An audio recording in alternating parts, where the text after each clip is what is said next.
Fala pessoal, sejam bem-vindos ao canal Abre Chaves, eu sou o Pedro e nesse vídeo vamos falar de Nintendo Switch. Vamos ver o que vem por aí.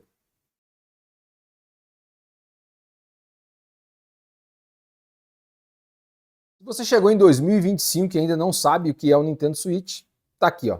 Essa é a caixa, esse é um modelo um pouco mais antigo e o Nintendo Switch é o videogame atual, o console atual da Nintendo. Aqui eu tenho um modelo fora da caixa, né? Para vocês terem uma ideia o quanto eu gosto do Nintendo Switch. Sim, eu tenho duas versões. E o Nintendo Switch é um console onde ele veio quebrar alguns paradigmas, certo? A Nintendo fez alguns experimentos com o Wii, o Wii U, e podemos dizer que o Nintendo Switch pode ter sido o resultado de sucesso desses experimentos, apesar do Wii ter tido uma vendagem muito alta, né? Foram muitos consoles vendidos, um dos videogames mais vendidos de toda a história. O Nintendo Switch trouxe um pouco daquele sentimento que tínhamos há 5 gerações atrás com o Super Nintendo. Então, há uma variedade imensa de jogos, a Nintendo conseguiu reestabelecer muitas parcerias, e aí, o que ela fará de agora em diante? Como será o próximo Nintendo Switch? E apesar de não ter sido oficialmente anunciado, já vazaram algumas coisas, então há uma certa pressão para que a Nintendo fale de uma vez por todas o que será o próximo console. Todos apostam as fichas de que o nome seguirá Nintendo Switch, até quem sabe seguindo um pouco do sucesso do PlayStation, né? PlayStation 1, 2, 3, vai ser a primeira vez que a Nintendo fará um salto de geração seguindo essa ordem, essa lógica de números, né? A Nintendo chegou a fazer um experimento com o Wii e o Wii U. Segundo especialistas em marketing, disseram que o nome Nintendo Wii U, o U, não trazia essa impressão de nova geração. Então provavelmente a Nintendo vai evitar esse tipo de abordagem e vai trazer algo mais sólido, né? Então o número, ele é definitivo, as pessoas conhecem o Nintendo Switch e agora teremos o Nintendo Switch 2. Vou falar dos vazamentos mais recentes para os mais antigos. Os mais recentes, o Nintendo Switch atual, ele usa o que nós chamamos de trilho. Então esses aqui são os controles que saem e eles seguem trilhos aqui. A Nintendo vai trazer provavelmente uma tecnologia que chama Hall Connect, que é um ímã. Você vai pegar o Joy-Con e conectá-lo. Esses ímãs, obviamente, eles são indutores magnéticos também que carregam, porque esses controles são carregados através da conexão que existe entre ele e o console. Portanto, você carrega o console e depois carrega o Joy-Con. Outra coisa que a Nintendo provavelmente vai manter é o uso de cartuchos. Apesar de ser uma tecnologia controversa, aqui nós temos uma fita, certo? Opa, o cartucho está dentro do console. E aí, esse é o cartuchinho.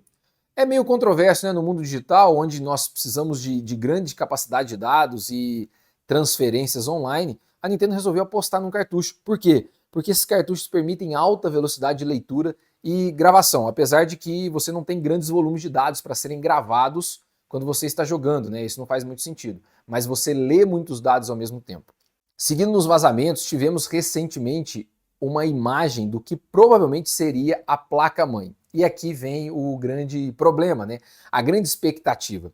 Porque os mais saudosos, e aí eu me incluo nesses, gostaria de ver a Nintendo competir com hardwares muito poderosos, com hardwares mais potentes, assim como nós temos na Sony, no PlayStation 5, o Xbox Series X e os PCs mais modernos, rodando os jogos com gráficos em altíssima qualidade, e enfim, com muitos recursos de rede e várias outras coisas que as gerações atuais permitem. Se nós pegarmos as últimas 3 gerações da Nintendo, o Wii, o Wii U e o Switch, vocês vão perceber que há uma certa defasagem em termos de hardware.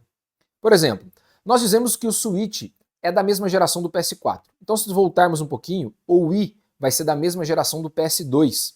E se você coloca o hardware dos dois lado a lado, é notório que o PS2 é muito mais poderoso que o Wii. Assim como o PS3 é muito mais do que o Wii U, e o PS4 nem se fala, ele é muito mais poderoso que o Switch, em termos de processamento e memória.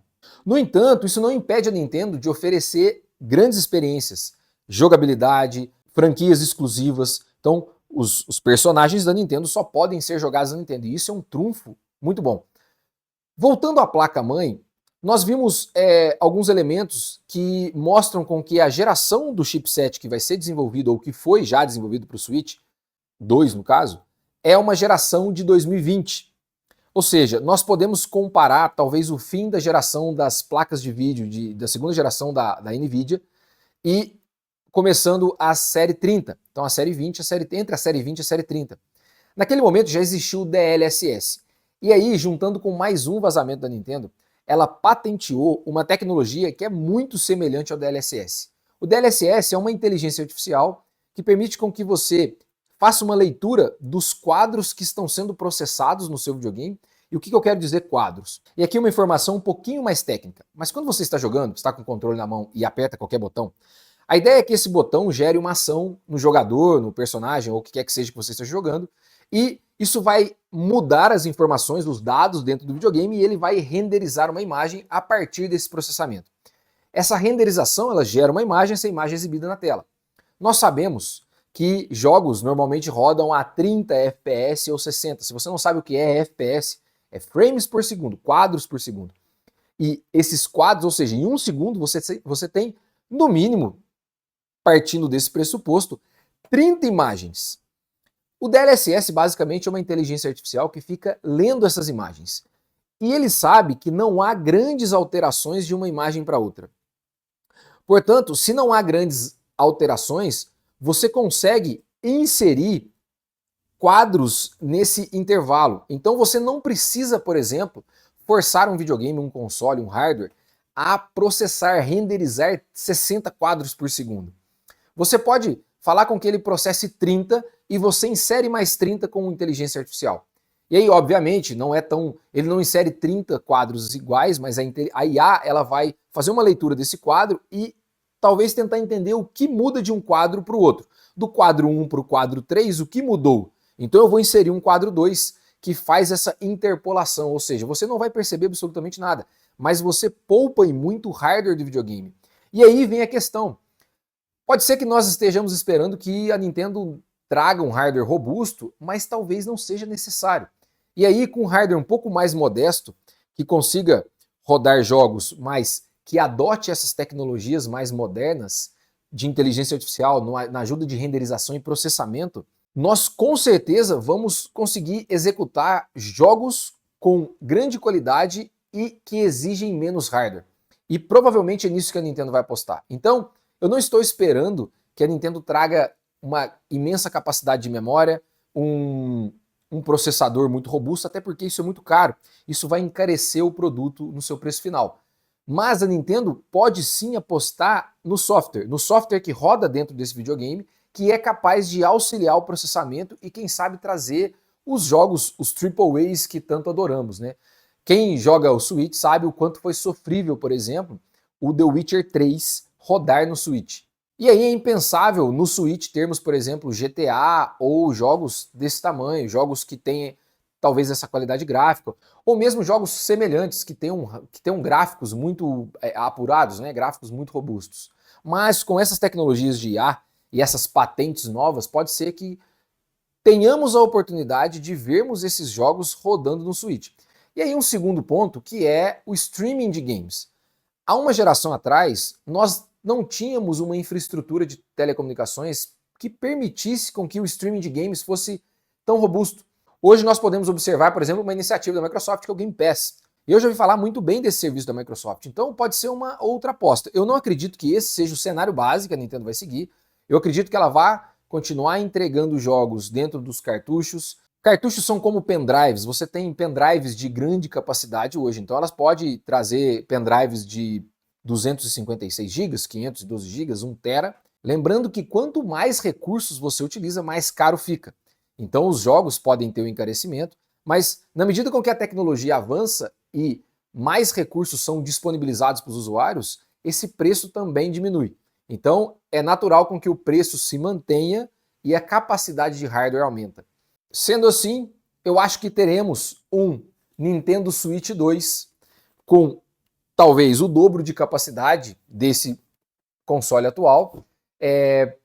Penso eu que talvez teríamos algo próximo ao PS4, né? E não o PS4 Pro, mas o PS4 que foi lançado talvez há 8 anos atrás, 7 anos, eu não tenho essa informação agora, mas só para vocês terem uma ideia que como a Nintendo pensa.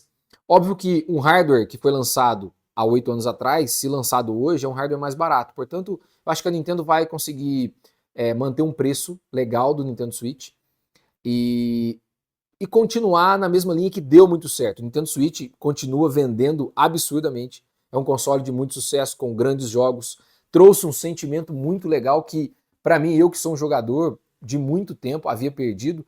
Comecei a jogar videogame na época do Atari, então eu vim desde o Super Nintendo e confesso que sou um pouco nintendista, né? Pode não parecer, quem sabe, mas eu sou. E o Nintendo Switch trouxe um pouco de volta desse sentimento. Então eu acho que a Nintendo vai seguir nessa linha porque tá fazendo sucesso, certo? Bom, espero que tenha esclarecido algumas coisas. Se você tem alguma outra opinião, por favor, deixe um comentário aqui.